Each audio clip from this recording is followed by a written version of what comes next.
अब third vaccine जो है ना वो, अब वायरस का स्ट्रक्चर बहुत लाइट हो चुका है, तो it's better to suffer minor corona than to have another booster dose. कई कंट्रीज में पॉलिसी है कि अगर कोई सडन कार्डियक डेथ हो रही है पब्लिक में, तो आप उसको ऑटोप्सी करें, उसको पूरा ऑर्गन जांच करें कि भी क्यों ऐसे हुआ है, क्योंकि मेडिकल लीगली भी एक इंपॉर्टेंट पॉइंट है। एंड द आर्टरी, पंजाबी च कहंदे ना तिड़क जाती है, यू गॉट इट।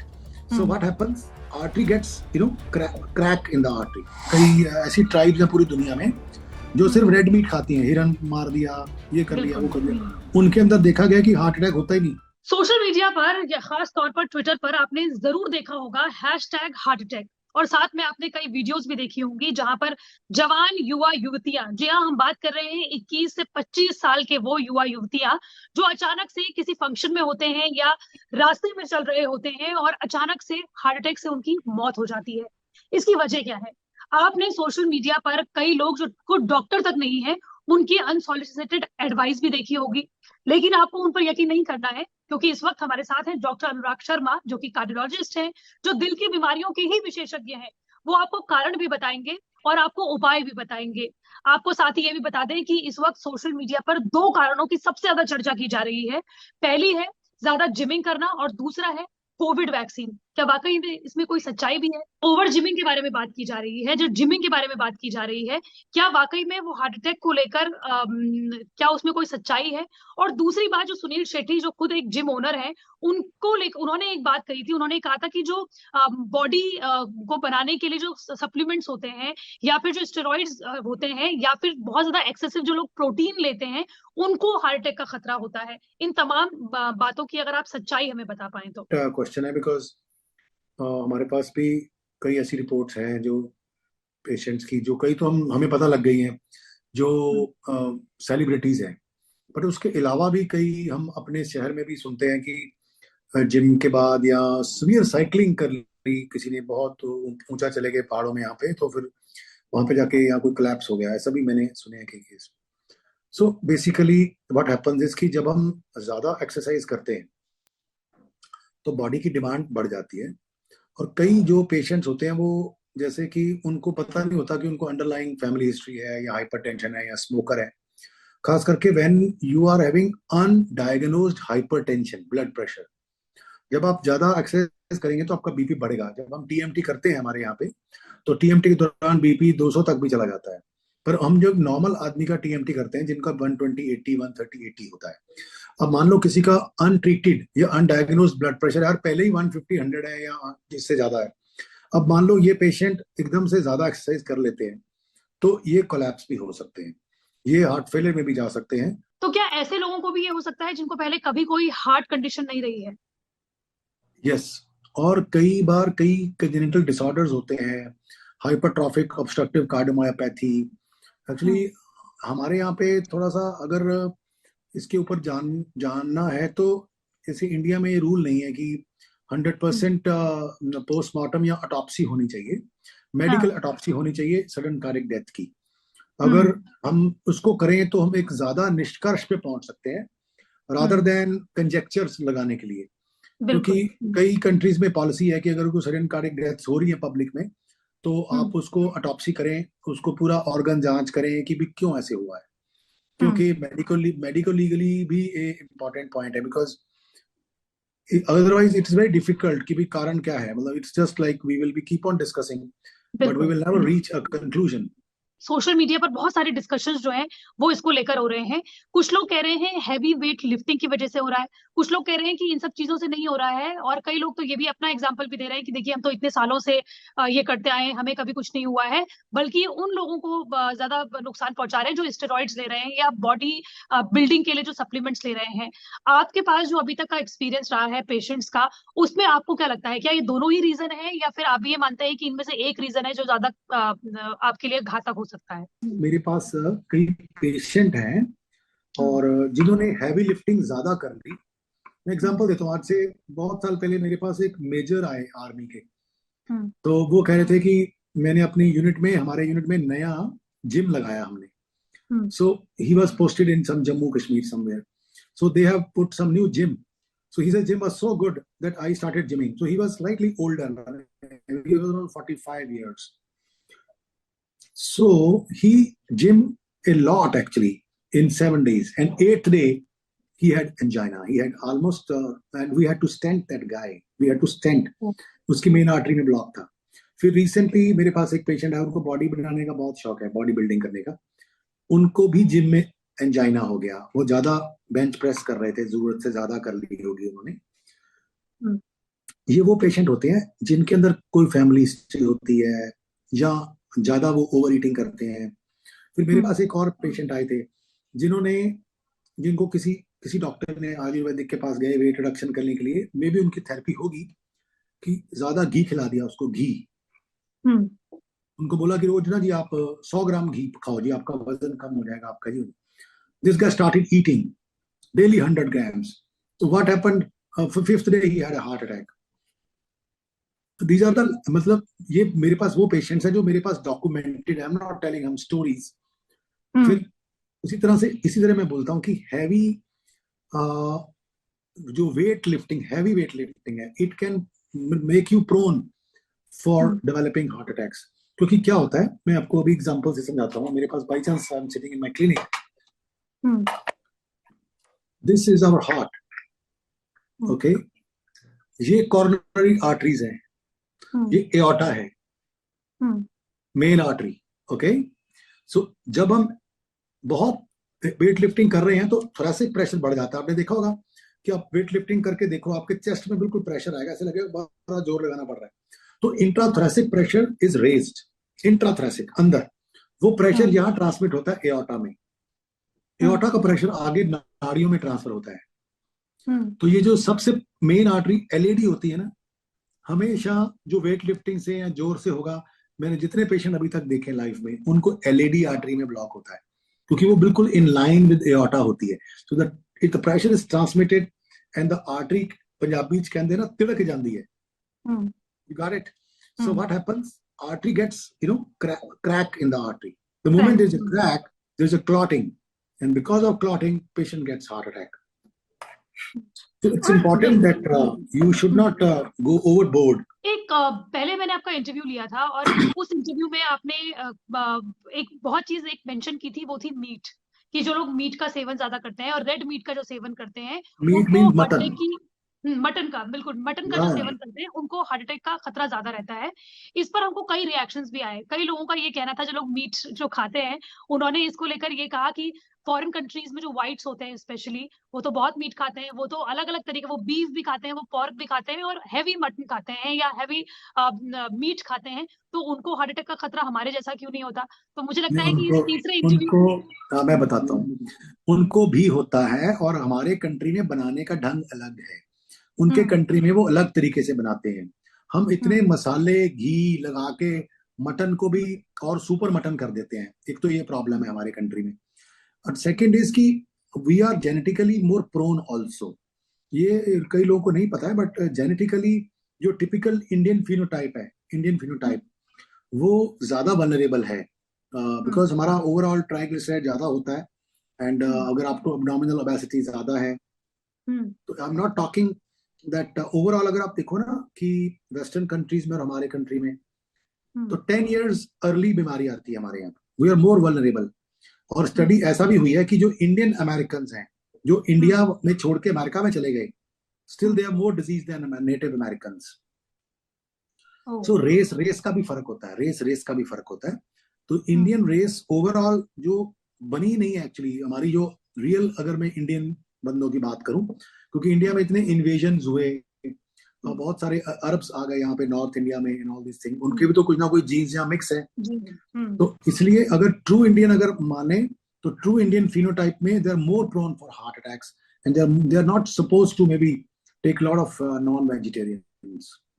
लेकिन जो आपने मीट के बारे में बात की थी, तो जो लोग हमारे कमेंट बॉक्स में भी जिन्होंने कहा कि देखिए मीट तो हमको खानी है और हम कैसे इससे बचें, उसके बाद भी तो आप उनको क्या एडवाइस करेंगे? क्या हफ्ते में एक बार ठीक है? मैं ये कहूंगा कि वो सुपर मटन ना खाएं. क्वांटिटी को कंट्रोल करें, नंबर 1. नंबर 2 कि जब आप मीट खा रहे हैं या मटन, तो मैं वैसे अलाउ नहीं करूंगा उनको अभी भी as a doctor, because red meat है, जिसको खाना है वो जो मर्जी कर सकता है. लोग तो मतलब एडवेंचर गेम्स भी खेलते हैं and they can die also. So it is their own choices. And I am also not telling कि जो वेजिटेरियन है उनको अटैक कम होते हैं, मैं ये भी नहीं कह रहा, क्योंकि मैंने एक स्टडी करी थी 1000 पेशेंट्स की, अभी हम पब्लिश करने वाले हैं. उसमें we interviewed all the people who have heart attack. And ultimately we found out that the incidence of heart attack is similar in the veg and the non-veg. Oh. Okay. So why? Because the people who say कि भाई हम तो vegetarian है, they take lot of sugars and they take lot of this fried things. So that's my point. आप कुछ ऐसी tribes हैं जो सिर्फ मटन ही खाती हैं, जो जैसे कई ऐसी ट्राइब्स हैं पूरी दुनिया में जो सिर्फ रेड मीट खाती हैं, हिरन मार दिया, ये कर लिया, वो कर लिया, उनके अंदर देखा गया कि हार्ट अटैक होता ही नहीं. क्यों नहीं होता? क्योंकि वो फिजिकली एक्टिव रहते हैं. वो अपना जो हिरन है ना, वो खुद भाग के पकड़ते हैं और मारते हैं. उनको वो बैठे बैठे उनको परोसा नहीं जाता. So if you are a hunter gatherer, you can eat any damn thing. Nothing will happen to you. But if you are just sitting, you are a rich guy and sitting on a couch with your tummy out 20 inches, and you are taking maybe even, I think, simple Amritsari kulcha also, you will get a heart attack. बिल्कुल. So it is not one restrictor, it is a multitude of factors which matters. तो ऐसे में एक सवाल बहुत महत्वपूर्ण हो जाता है और वो है एस्प्रिन का. हालांकि आपने पहले भी कहा था कि एस्प्रिन अपने साथ रख लें तो कोई दिक्कत नहीं है जो हार्ट पेशेंट है. तो किसी ने ये लिखा था कि एक एस्प्रिन जो कि 300 mg है वो आप अपनी पॉकेट में रखें, और अगर आपको कुछ हार्ट अटैक के सिम्टम्स होते हैं तो आप इसे खा लें. तो क्या आप इसे सपोर्ट करेंगे? और दूसरी बात ये कि किन लोगों को ये एक्चुअली में रखनी चाहिए? सभी को रख लेनी चाहिए? और अगर आपको ऐसा भी लग रहा है कि मुझे हार्ट अटैक के सिम्टम्स हैं जो बाद में गैस के सिम्टम्स हो जाए, तभी भी आप खा लेंगे तो आपको कोई किसी भी तरीके के साइड इफेक्ट्स नहीं होंगे. आप क्या कुछ कहेंगे एस्प्रिन के बारे में? एस्प्रिन रोज लेना प्राइमरी प्रिवेंशन के लिए रिकमेंडेड नहीं है कि रोज ही लेते रहो. बट अगर आपको सिम्टम्स लग रहे हैं, उस वक्त एस्प्रिन एक तरह का रामबाण है. उस वक्त एस्प्रिन लेना सबसे समझदारी का काम है. तो उस वक्त आप एस्प्रिन को घोलें पानी में और उसको इमीडिएटली ले लें. उसका नुकसान नहीं है, नेगेटिव साइड कोई नहीं है एक एस्प्रिन का. और अगर आपको वाकई में एंजाइना हो रहा है या लग रहा है कि ऐसी प्रॉब्लम आ रही है, it is really going to save your life. क्योंकि जो पहली लेयर होती है ना थ्रोम्बस की, वो प्लेटलेट की होती है. तो अगर हम पहली लेयर को ही कमजोर कर देंगे एस्प्रिन लेके, तो उसके ऊपर जो क्लॉट बनेगा वो इतना स्ट्रांग नहीं बनेगा. तो अगर आपको तो वो जल्दी हिल जाएगा. अगर मान लो उसके बाद आप डॉक्टर के पास चले गए, आपकी ईसीजी में वाकई अटैक आ रहा है, तो he might give you some injection and you can actually get the whole clot clear by that injection only. पर कौन से सिम्टम्स है जिसमें खा लेनी चाहिए? अगर आपको चेस्ट में भारीपन आए, हैवीनेस, जकड़न लग रहे हैं कि यार बड़े भारी हो गए हैं और हैवीनेस आ रही है, प्रेशर सा पड़ा हुआ है चेस्ट में, और मोस्टली बहुत सारे लोग इसको ऐसे मानेंगे कि उनको गैस हो गई है, पर वो गैस नहीं होती, वो एंजाइना होती है. दूसरा सवाल है, लोग कह रहे हैं कि कोविड की जो वैक्सीन थी, कई लोग ये कह रहे हैं कि देखा आप लोगों ने कोविड का जो बूस्टर शॉट लिया या कोविड की जो सेकंड वैक्सीन ली, उसकी वजह से ये तमाम चीजें हो रही हैं. और लोग ये भी कह रहे हैं कि कोई जब एक्सप्लेनेशन है ही नहीं किसी के हार्ट अटैक का, कि जिनको 21 साल का कोई लड़का जो जिम भी नहीं जाता था उसे भी हो गया, ये कोई छोटी लड़की जो 18-19 साल की है उसे भी हो गया, तो इसका एक्सप्लेनेशन क्या है? लोग सवालों का जवाब भी मांग रहे हैं और कई लोग इसको लेकर एक थ्योरी चला रहे हैं, कॉन्स्पिरेशनल थ्योरी कहें या कैसी भी थ्योरी कहें, कि ये कोविड की वैक्सीन की वजह से हो रहा है. या फिर कुछ लोगों का ये कहना है कि जिन लोगों को कोविड हुआ था 2021 और 2020 में, उसके बाद के ये साइड इफेक्ट्स हैं. इन दोनों के बारे में अगर आप हमें कुछ बता पाए तो.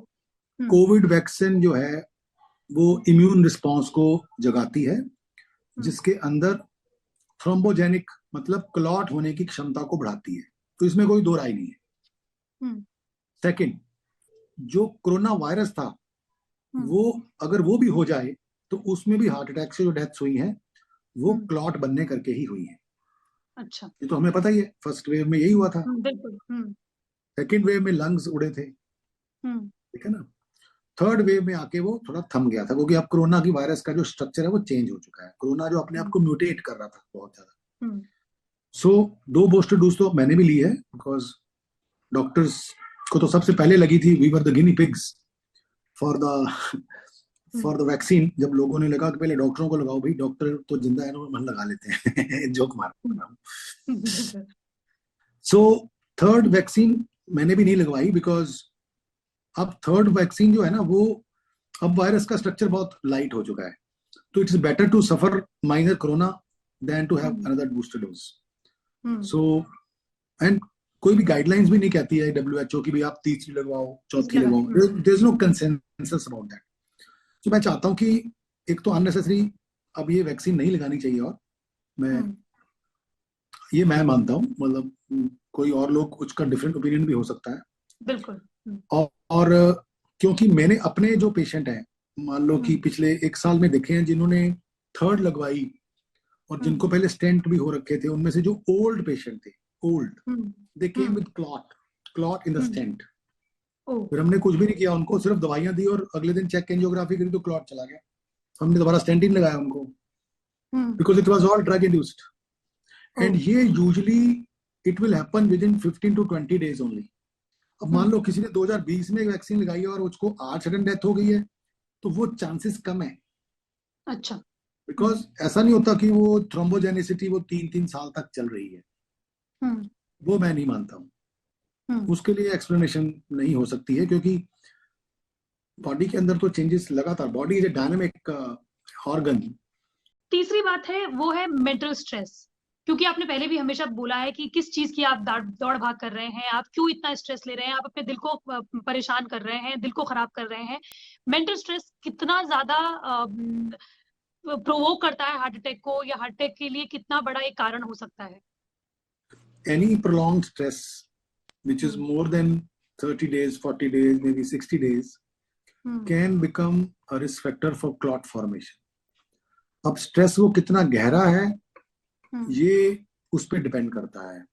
जो साइको सोशल स्टडीज हुई हैं, उसमें सबसे जो स्ट्रॉन्ग रिस्क फैक्टर है स्ट्रेस का, वो है loss of your near and dear ones, spouse, your maybe your child, और maybe wife, maybe husband. ये सबसे स्ट्रॉन्ग आया है उसमें, जो स्टडी हुई थी, एक साउथ ईस्ट एशिया में हुई है, काफी कंट्रीज में।